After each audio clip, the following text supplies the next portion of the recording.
Ar-Rahman Ar-Rahim, the most gracious, the most merciful. صراط الذين أنعمت عليهم, the path of those on whom you have bestowed your grace. Assalamualaikum warahmatullahi wabarakatuh. Dalam sebuah video tadi, terdengar lantunan ayat-ayat suci Al-Quran dibaca dengan penuh kekhusyukan dalam bahasa Arab, disusul terjemahannya dalam bahasa Inggris. Pemandangan itu tak hanya menyentuh, tapi juga mengundang perhatian luas, karena bukan hanya isi bacaannya yang menarik, melainkan juga siapa yang memimpin ibadah tersebut.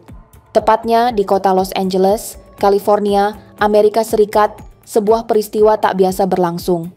Seorang perempuan bernama Jamila Ezani berdiri di barisan terdepan, mengimami sholat Idul Fitri di hadapan jamaah yang terdiri dari laki-laki dan perempuan.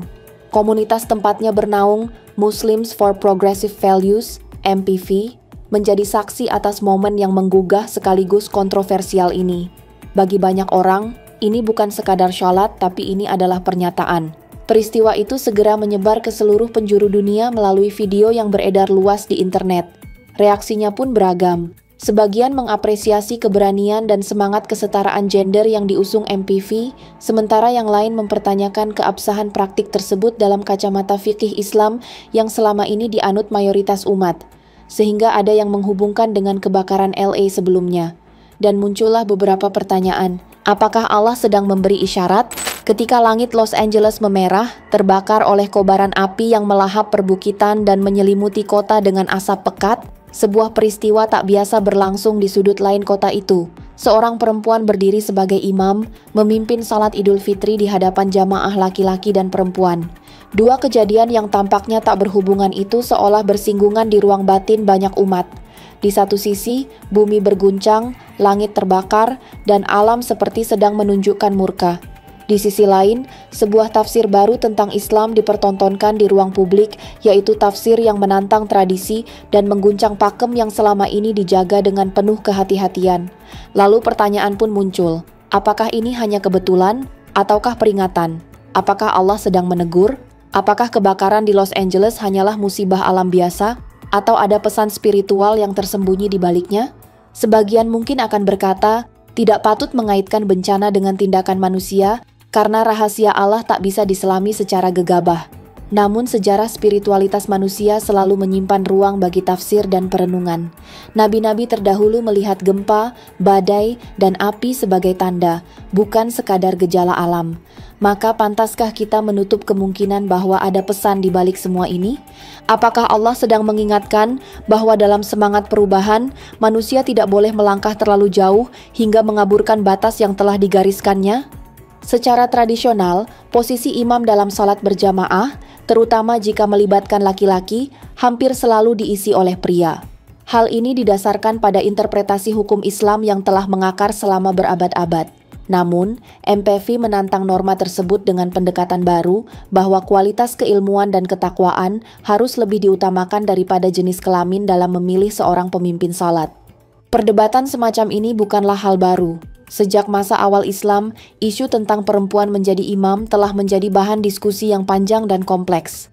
Salah satu cerita paling dikenal adalah tentang Ummu Waraqah, seorang sahabat Nabi yang diriwayatkan oleh Abu Dawud dan Ahmad bin Hanbal telah diperintahkan Rasulullah.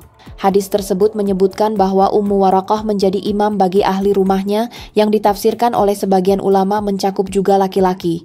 Namun, keabsahan hadis ini dipertanyakan oleh sebagian ahli hadis, karena adanya perawi bernama Abdul Rahman bin Khallad yang dianggap majhul atau tidak dikenal.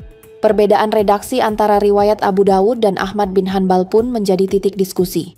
Riwayat Ahmad misalnya menggunakan kata qad yang menunjukkan ketegasan dalam perintah Rasulullah, membuat beberapa pihak meyakini bahwa perintah itu bersifat mengikat, sementara yang lain menilai hanya kontekstual untuk saat itu. Pertanyaan lain pun muncul. Apakah izin menjadi imam bagi perempuan hanya berlaku di ruang privat seperti rumah atau juga di tempat umum? Disinilah pendapat para ulama mulai terbagi. Mayoritas dari mazhab Syafi'i, Maliki, Hanafi, dan Hanbali menolak perempuan menjadi imam jika ada laki-laki dalam jamaahnya dengan alasan bisa mengganggu kekhusyukan. Sementara itu, menurut organisasi Muslim Women's League di Los Angeles, istilah imam dalam Al-Quran merujuk pada seseorang yang menjadi panutan dalam hal keagamaan.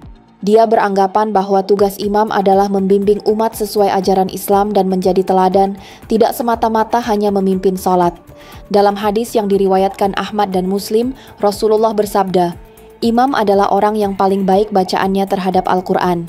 Jika sama, maka dipilih yang paling paham sunnah. Jika sama juga, yang lebih dulu hijrah. Jika masih sama, yang lebih tua usianya." Baginya, dalam hadis tersebut, Rasulullah tidak menyebutkan jenis kelamin sebagai syarat imam. Bahkan, Aisyah pernah memimpin sholat berjamaah bagi jamaah perempuan di rumahnya. Imam Al-Tabari dan Abu Thawr juga berpandangan bahwa perempuan boleh menjadi imam bagi laki-laki maupun perempuan. Isu ini tak hanya sampai di sini. Di banyak negara, ia menjelma menjadi kebijakan nyata. Iran, misalnya, pada tahun 2002 mengambil langkah mengejutkan dengan mencabut larangan perempuan menjadi imam di masjid perempuan, sebuah keputusan yang diambil setelah desakan kuat dari komunitas perempuan. Meski memunculkan perdebatan, banyak perempuan di sana merasa lebih dihargai dalam praktik ibadah. Pada 2005, dunia diguncang oleh aksi Aminah Wadud, seorang akademisi muslim yang memimpin salat Jumat di New York. Di hadapan jamaah laki-laki dan perempuan, ia berdiri sebagai imam. Tindakannya menuai pro dan kontra yang hebat, dipuji sebagai pelopor kesetaraan gender dalam Islam, namun juga dikritik sebagai penyimpangan dari ajaran tradisional. Aminah menjelaskan, ini bukan soal sensasi, tapi soal prinsip. Kepemimpinan dalam ibadah harus berdasarkan ilmu dan kapasitas, bukan jenis kelamin. Di Afrika Selatan, perjuangan serupa telah berlangsung sejak tahun 90-90-an. Saat itu, perempuan mulai diperbolehkan salat berjamaah bersama laki-laki di masjid, sebuah hak yang sebelumnya direnggut dari mereka. Langkah ini dianggap sebagai pengakuan penting terhadap keberadaan perempuan dalam ruang ibadah publik. Sementara itu, Denmark turut mencatat sejarah dengan pendirian masjid khusus perempuan pada 2016 di Copenhagen. Masjid ini dipimpin oleh Sherin Khankan, seorang aktivis muslim yang vokal menyuarakan kesetaraan gender. Bagi Sherin, masjid ini adalah simbol keberanian dan ruang untuk menunjukkan bahwa perempuan juga mampu memimpin, termasuk dalam urusan ibadah. Berbagai kisah ini menunjukkan bahwa perdebatan soal perempuan menjadi imam bukan monopoli satu bangsa atau budaya. Di balik setiap perbedaan pandangan, ada semangat yang sama, menggali kembali makna keadilan dan kesetaraan dalam Islam, serta menempatkan perempuan sebagai bagian utuh dalam praktik keagamaan. Perjalanan ini mungkin panjang, tapi jelas bahwa diskusi seperti ini terus relevan. Di era modern, pemahaman terhadap syariat tak bisa lepas dari dialog yang terbuka dan refleksi mendalam terhadap sejarah. Apa yang terjadi di Los Angeles hanyalah satu bab dari cerita besar tentang perempuan, iman, dan ruang yang terus diperjuangkan.